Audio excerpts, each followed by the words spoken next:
to empires, to military traditions, to philosophies of war that never met in history. Rome, 100 AD. The height of the empire. 100,000 legionaries are the most disciplined fighting force the ancient world ever produced. Men who built roads while marching, who constructed fortified camps every single night, who fought in formations so precise that historians still study them 2,000 years later. Each legionary carried 60 pounds of equipment. Each one trained for years. Each one was part of a machine. Japan, 1274 AD. The peak of the samurai era. 100,000 warriors of the bushido code. Men who spent their entire lives mastering a single sword. Who considered death in battle not a tragedy, but an achievement. Who fought with weapons so finely crafted that modern metallurgists still cannot fully replicate them. Each samurai was not part of a machine. Each samurai was a weapon himself. 100,000 against 100,000. No portals. No modern weapons. Just two of the greatest military forces in human history placed on the same field. The question is not who fights better. Both sides fight better than almost anything else history ever produced. The question is which system breaks first. Let us run the numbers. The average Roman legionary stood 170 centimeters tall and weighed 75 kilograms of muscle trained since age 17. His primary weapon, the gladius, was a short stabbing sword 50 centimeters long designed for close quarters combat in tight formation. His pilum, a heavy javelin, could penetrate a shield and bend on impact, making it impossible to throw back. His scudum, a curved rectangular shield, weighed 10 kilograms and covered him from shoulder to knee. The average samurai stood 165 centimeters and weighed 65 kilograms. His katana, forged through a folding process that took weeks, held an edge that could cut silk falling through the air. His armor, lamellar construction of hundreds of individual plates, was designed to deflect rather than absorb. He trained in kenjutsu from childhood. Some samurai clans train children to begin sword practice at age 5. Two completely different philosophies of violence meeting on one field. Rome wins the opening exchange. Here is why. The Roman battle formation, the testudo, or tortoise, presents an opponent with a wall. Not men. A wall. Shields locked on every side and overhead. The legionaries inside are invisible. The only things visible to an attacking force are the edges of shields and the tips of pillar ready to throw. 100,000 legionaries in testudo formation cover approximately 4 square kilometers. They move at walking pace, about 5 kilometers per hour, in complete silence except for the rhythmic sound of hobnailed sandals on ground. The sound of 100,000 soldiers marching in perfect synchronization has been described by ancient sources as something that made the earth itself shake. The samurai foresees this and faces an immediate tactical problem. The samurai tradition of warfare is built around individual combat. Generals would announce themselves before battle. Champions would step forward. Single combat decided honor. Mass formation fighting of the kind Romans perfected was considered by many samurai commanders as tactically inferior and spiritually dishonorable. This is not arrogance. This is doctrine. And doctrine that worked perfectly against every opponent the samurai ever faced becomes a critical vulnerability against Rome. The first pilum volley hits the samurai front line at 30 meters. A Roman legion could throw 3 pilum volleys in the time it took an opponent to close the final 30 meters. Each pilum weighed 2 kilograms and was thrown with the force of a man who had trained that specific throw 10,000 times. At 30 meters, the pilum penetrated any shield of the era, including samurai wooden or leather shields, with enough force remaining to wound or kill the man behind it. 100,000 legionaries throwing simultaneously, that is 100,000 javelins in the air at the same moment. Even at 30% effectiveness, a conservative estimate, that is 30,000 samurai casualties in the first 30 seconds of contact. The samurai armor, designed brilliantly against the curved slashing strikes of other samurai swords, had a specific weakness against the straight penetrating thrust of a Roman pilum. The lamellar plates that deflected a katana's curved cut provided less resistance to a direct perpendicular impact from a heavy projectile. The samurai commanders understand this immediately. They are not stupid. They have not built one of the most sophisticated warrior cultures in history by being slow to adapt. The order goes out. Disperse. Stop presenting a concentrated target. Use terrain. Use speed. Use what the samurai do better than anyone: individual movement, individual decision-making, individual lethality. And here is where Rome's advantage begins to erode. The Roman system is optimized for fighting concentrated enemies in open terrain. The testudo and the manipular formation assume an opponent who will stand and fight in a recognizable way against an opponent who disperses into smaller groups, uses cover, fights in ways that break the formation's geometry, and the Roman machine loses efficiency. Not effectiveness. Efficiency.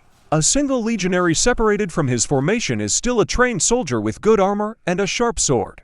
But he is not the unstoppable component of a machine anymore. He is a man in a fight. And a man in a fight against a samurai is a different calculation. The katana against the gladius. This is where historians have debated for centuries. The gladius was designed for thrusting in close formation. The katana was designed for a combination of cutting and thrusting with extraordinary reach advantage, and the katana at 90 centimeters against the gladius at 50 centimeters. In open individual combat, the reach advantage alone changes the geometry of every exchange. But Roman armor against the katana presents its own problem for the samurai. The lorica segmentata, the segmented plate armor of the Roman legionary, was designed to absorb and deflect cutting blows across the shoulders and upper body. A katana strike against lorica segmentata would not penetrate the plate sections. It would find gaps of the neck, the inner arm, the back of the knee, but finding gaps requires time and precision in a fight where the opponent is trying to drive a short sword into your midsection. The samurai adapts. The samurai always adapts. Within the first hour of engagement, the samurai commanders have identified 3 tactical solutions. First, target the gaps in Roman formation rather than the formation itself. Where two legionary units connect, where a unit turns a corner, where terrain forces a gap in the shield wall, these are the points of attack. Second, use the samurai's superior individual mobility to force the Romans to turn.